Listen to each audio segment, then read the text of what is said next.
20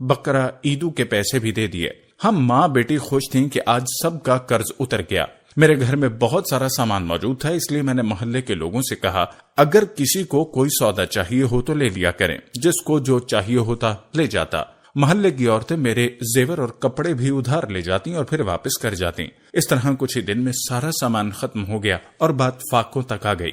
میں نے اپنے شوہر کو تار بھیجا، اگر مجھے زندہ دیکھنے چاہتے ہو تو جلدی واپس آؤ۔ شوہر اگلے ہی دن واپس آ گیا اور پوچھا کیا کوئی چوری ہو گئی ہے؟ اتنا سامان اور پیسے کہاں گئے؟ میں نے کہا آپ جس کے پیسے دے گئے تھے میں نے ان کو دے دیے۔ میں نے خرچے کے پیسے ساتھ والی عورت کو ادھار دے دیے کیونکہ اس کو ضرورت تھی، اور محلے کے لوگوں کو کھانے پینے کی چیزیں چاہیے تھیں، میں نے ان میں بانٹ دی۔ بس یہ سننا تھا کہ اس نے مجھے ہاتھ پکڑ کر گھر سے نکال دیا۔ بہن بھلا یہ بھی کوئی بات ہوئی جس پر مجھے گھر سے نکال دیا؟ یہ سن کر تیسری بے وقوف عورت بولی میرے میاں بھی دفتر میں نوکر تھے، اللہ کا دیا ہوا سب کچھ تھا، آرام سے زندگی گزر رہی تھی۔ میری شادی کو 3 ماہ ہوئے۔ میرے پکائے گئے سب کھانوں میں میرے شوہر کو ہریرا بہت پسند تھا۔ میں جب بھی پکاتی میرا شوہر کہتا تم بہت تھوڑا بناتی ہو، میرا پیٹ نہیں بھرتا، کسی دن بہت سا بناؤ۔ یہ بات بار بار سن کر میں نے ایک ترکیب سوچی۔ ایک دن جب شوہر دفتر گئے تو میں نے ہمسائی کو کہہ کر اس کے شوہر سے سوجی، شکر اور سارا سامان منگوا لیا۔ گھر میں کنواں تھا، میں نے سوجی، شکر اور سارا سامان اس میں ڈال دیا اور بانس لے کر ہلانے لگی۔ تھوڑی دیر میں چکھا تو پھیکا تھا، میرے پاس پیسے نہیں تھے۔ میں نے اپنے ہاتھوں کے کڑے بیچ کر اور سامان منگوا لیا۔ میں نے سارا سامان کنویں میں ڈال دیا لیکن وہ پھر بھی پھیکا تھا۔ میں نے تنگ آ کر اپنا سارا زیور ہمسائی کو دیا اور کہا اسے بیچ کر اور سامان لا دو۔ اس نے ایسا ہی کیا۔ میں نے پھر سے سارا سامان کنویں میں ڈال دیا۔ اب کی بار ہریرا گاڑا ہو گیا لیکن اب بھی پھیکا تھا۔ میں نے ہمسائی سے پوچھا اب کیا کروں؟ اس نے کہا گھر رہن پر رکھوا کے اور سامان منگوا لو۔ میں نے کہا ٹھیک ہے، یہ کام بھی تم کر دو۔ اس کے شوہر نے جلدی سے گھر رہن پر رکھوا کے سامان لا دیا۔ اب کی بار سامان ڈالا اور ہلایا، پھر چکھا تو اب ہریرا میٹھا تھا۔ میں نے شکر ادا کیا۔ تھوڑی دیر بعد شوہر آ گیا، اس نے آتے ہی کھانا مانگا۔ میں نے کہا آج میں کھانا نہیں بنا سکی، مجھے وقت نہیں ملا۔ شوہر نے کہا ایسا کیوں؟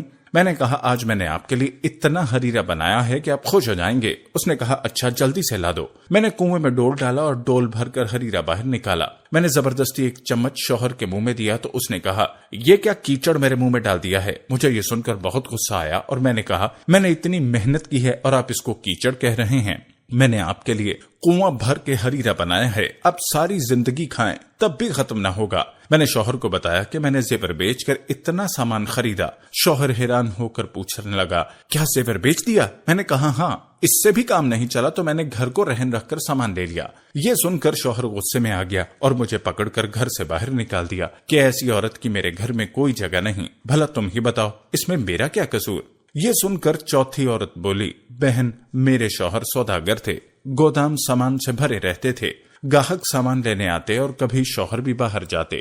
زیور کپڑے کی کمی نہیں تھی لیکن میری عادت تھی کہ 15 دن کنگھی نہ کرتی تھی، نہ ہی کپڑے بدلتی تھی۔ شوہر جب بھی گھر آتے یہی کہتے نہ تم خود صاف کرتی ہو نہ ہی گھر کو صاف رکھتی ہو، تم سے صاف گھر کی لونڈیاں رہتی ہیں، گھر کو صاف کروا دیا کرو اور خود بھی صاف رہا کرو۔ یہ سن کر میں تنگ آ گئی تھی۔ ایک دفعہ شوہر کسی کام سے 2 دن کے لیے باہر گئے تو میں نے گودام کھول کر چونے کی بوریاں باہر نکلوائیں اور پانی میں گھول کر پورے گھر میں سفیدی کر دی۔ لونڈیوں نے منع کیا تو میں نے ان کو ڈانٹ دیا، پھر زعفران نکلوا کر گھر کی دیواروں پر اس کے پودے بنوائے۔ پھر میں نے ایک بالٹی میں بہت سا عطر ملایا اور نہائی، اپنا سارا زیور پہنا اور تیار ہو کر بیٹھ گئی۔ شام سے پہلے شوہر گھر میں داخل ہوئے تو سب سے پہلے یہی پوچھا کیا کوئی عطر کی بوتلیں ٹوٹ گئیں؟ آج تو بہت خوشبو آ رہی ہے۔ شوہر اتنی جلدی میں تھا کہ اس نے گھر کی کسی چیز پر غور ہی نہیں کیا اور سیدھا کمرے میں آئے۔ میں تیار ہو کر بیٹھی تھی۔ شوہر مجھے دیکھ کر پہلے ہنسنے لگے، پھر کہنے لگے گودام کی چابی دو۔ میں نے کہا ارے گھر تو دیکھیں۔ شوہر نے گھر کی دیواروں کو دیکھا تو کہا واہ، 2 دن میں تم نے سارے گھر میں سفیدی کروا دی، ٹھیک ہے جلدی سے چابی دو، باہر گاہک کھڑے ہیں۔ میں نے کہا گودام میں کیا رکھا ہے؟ شوہر نے کہا سامان۔ میں نے کہا وہاں کچھ نہیں ہے۔ شوہر نے پریشانی سے پوچھا کیا ہوا، چوری ہو گئی ہے کیا؟ میں نے کہا نہیں، چوری کیوں ہوگی؟ میں نے سارا سامان چونے میں ملا کر گھر کی سفیدی کروائی ہے اور زعفران اور گلاب بھی اس میں ملوا دیا اور خود بھی عطر سے نہائی ہوں، آپ ہی تو ہمیشہ شکایت کرتے تھے۔ یہ سن کر پہلے شوہر نے اپنا سر پیٹ لیا اور پھر مجھے گھر سے نکال دیا۔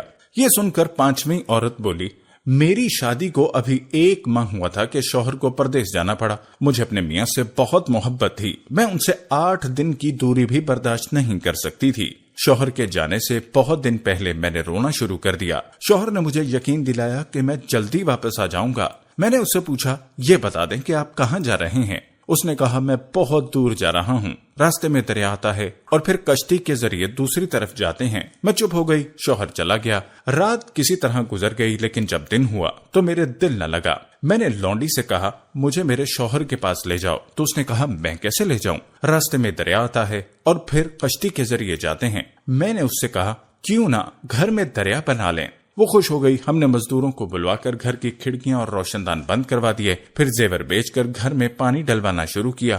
سارے پیسے اور زیور بک گیا، لیکن پانی اوپر نہ آیا۔ میں نے محلے کے لوگوں سے کہا کہ کوئی میرا گھر خرید لے اور مجھے اس میں پانی ڈلوا دے۔ کوئی شخص نہ مانا۔ آخر ایک ایسا آدمی ملا جس نے یقین دلایا کہ وہ مجھے پانی ڈلوا دے گا۔ اس نے پانی ڈلوانا شروع کر دیا اور کچھ ہی دیر میں پانی بہت اونچا ہو گیا۔ لونڈی نے پہلے ہی 2 گھڑے الگ کر لیے تھے۔ ہم ان گڑوں پر بیٹھ کر پانی میں اتر گئیں اور سفر شروع کیا۔ کبھی میں آگے نکل جاتی تو کبھی لونڈی۔ اس طرح ہم نے کئی گھنٹوں سفر جاری رکھا۔ جب شام ہونے لگی تو میں نے لونڈی سے کہا، اگر بیچ راستے میں رات ہو گئی تو ہم کیا کریں گے؟ لونڈی نے کہا، ہم اپنے گھر کی چھت پر بیٹھ جائیں گے اور میں ہمسائی سے کھانا لے آؤں گی۔ صبح پھر ہم سفر شروع کریں گے۔ میں نے کہا، پاگل، اب یہاں کہاں سے گھر آ گیا؟ لونڈی کہنے لگی، ارے آپ رات کی فکر نہ کریں، دیکھیں ہم تو میاں صاحب تک پہنچ بھی گئے۔ یہ سن کر میں نے سامنے دیکھا تو میاں صاحب چھت پر کھڑے تھے۔ میں نے ان سے کہا، آپ ہمیں چھوڑ کر چلے گئے تھے تو ہم خود آ گئے، چلیں اب ہمیں جلدی سے نکالیں۔ شوہر نے کہا، پاگل عورتوں، یہ تم لوگوں نے گھر کا کیا حال بنا رکھا ہے؟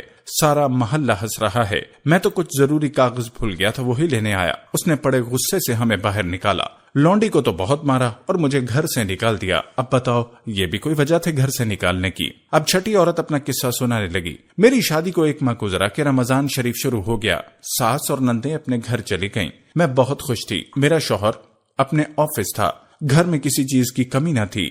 رمضان ابھی چل رہا تھا کہ ایک دن شوہر کہنے لگا، بیگم، میں نے بہت سے لوگوں کے ہاں افطاری کی ہے، اب میں چاہتا ہوں کہ آخری روزے والے دن سب کو دعوت دوں۔ میں نے کہا، کیوں نہیں؟ شوہر نے کہا، ٹھیک ہے، پھر آخری روزے والے دن باورچی سب کھانا بنا دیں گے، تم بس نکلوا کر بھیج دینا۔ میں نے کہا، آپ بالکل فکر نہ کریں، سب ہو جائے گا۔ آخری روزے والے دن میں نے صبح سے تیاری شروع کر دی۔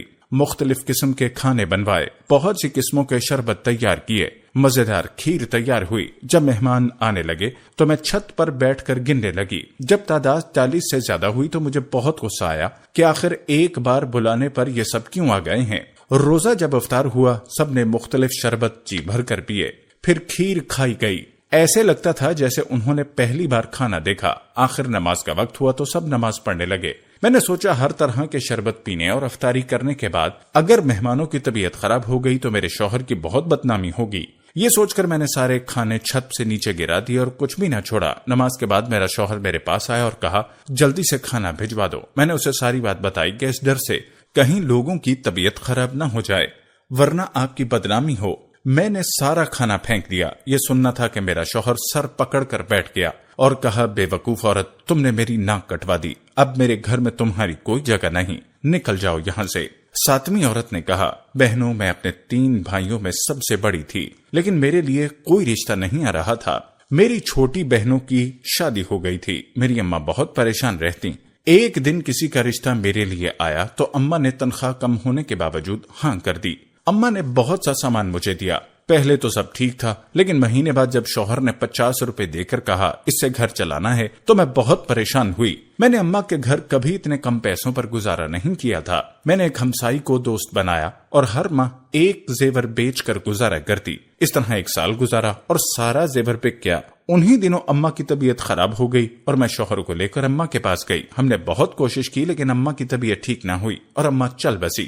میں نے شوہر سے کہا، بڑی ہونے کے ناطے اماں کی ساری تدفین اور رسومات میں کروں گی۔ شوہر نے کہا، لیکن میرے پاس پیسے نہیں۔ میں نے کہا، قرض لے لیں۔ اس نے کہا میں قرض کہاں سے دوں گا؟ اگر تم اماں کی کوئی بھاری چیز اٹھا لو تو میں یہ کام کر سکتا ہوں۔ میں نے کہا ٹھیک ہے، تم فکر نہ کرو۔ میں نے 2000 کا قرض لے لیا اور اس طرح شان و شوکت سے سارا کچھ ہو گیا۔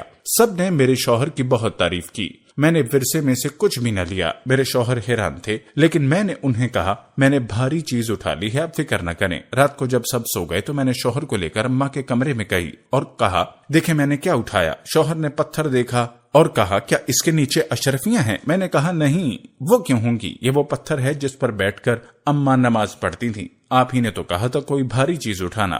مجھے اس سے زیادہ بھاری کوئی چیز نہیں ملی۔ یہ سننا تھا کہ میرا شوہر سر پکڑ کر بیٹھ گیا، پھر مجھے پکڑ کر جنگل میں چھوڑ گیا تاکہ ساری زندگی بھٹکتی رہوں۔ اپنی اپنی کہانی سنا کر ساری عورتیں اپنی اپنی گٹھڑی پر سر رکھ کر سو گئی۔ صبح ہوئی تو داروغہ صاحب نے سپاہی کو کہا ان 7 عورتوں کو چھوڑ دو، ان کا سوت بیچ کر انہیں پیسے لا دو، کیونکہ وہ ان کی ساری کہانیاں سن چکے تھے اور انہیں یقین ہو چکا تھا یہ دنیا کی سب سے بے وقوف عورتیں ہیں۔